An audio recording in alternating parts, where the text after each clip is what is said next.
Makanya di sini disebutkan ada seorang ulama namanya Qila li Abi Hazim Az-Zahid, dikatakan kepada Abu Hazim, seorang zuhud yang luar biasa. Dia bilang begini, "Mamaluka, apa hartamu itu?"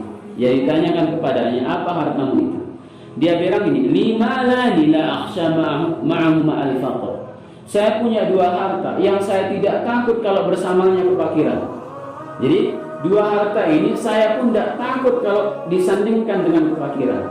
Dia bilang apa? As-siqatu billah, hubungan yang kuat kepada Allah itu harta pertama saya. Jadi itu yang paling besar dari harta saya, bahwa saya anggap semua yang di sisi Allah itu lebih baik dari semua isi dunia ini. Siqatu billah. Kemudian yang kedua apa hartanya itu, maksudnya wal ya'su mimma fi aidin nas, dan tidak berharap pada apa? Tangan-tangan manusia. Itu harta yang paling penting. Dua hal itu. Kemudian dia dikatakan begini lagi, wa qila lahu amma takhaful faqr. Apakah kamu tidak takut fakir? Ya, apakah kamu tidak takut miskin? Kata orang ini melanjutkan kepada Abu Hazim. Dia bilang begini, ana khaful faqra wa mawali lahu ma fis samawati wa ma fil ardi wa ma bainahuma wa ma tahta thara. Bagaimana saya takut fakir? Kata siapa? Abu Hazim ini. Sedangkan Tuhanku, Allahku, Rabbku yang punya langit, yang punya bumi, dan semua yang ada di bawah bumi ini. Gimana saya mau takut miskin? Ya, Allah yang kemudian yang hubungan saya kuat dengannya, itu kemudian yang punya segala-galanya. Itu apa maksudnya?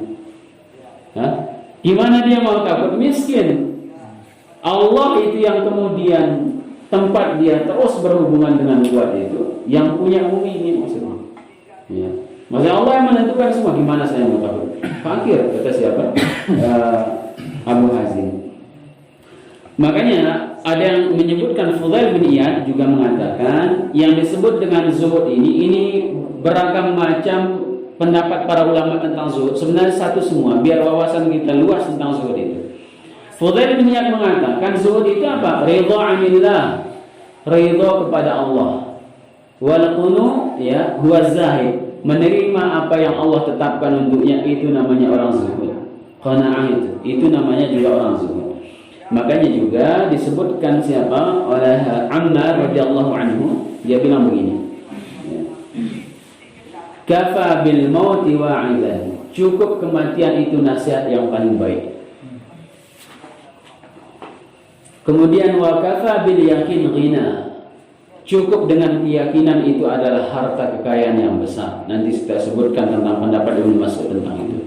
Wa kafa bil ibadah syughlan, dan cukup dengan ibadah itu adalah kesibukan.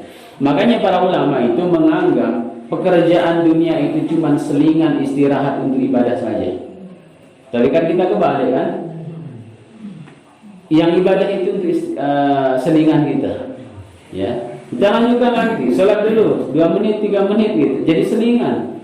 Padahal para ulama itu menganggap antara kemudian zuhur, ya, antara asar, maghrib, isya, subuh itu, antara waktu-waktu itu adalah selingan untuk ibadah. Nunggu jadwal ibadah. Itu kan hidup yang keren ya. Jadi pekerjaan kita itu nunggu ibadah. Tapi kalau kita gimana? Kalau masih ibadah, itu berat bagi kita. Pekerjaan Allah itu belum selesai, udah azan gitu.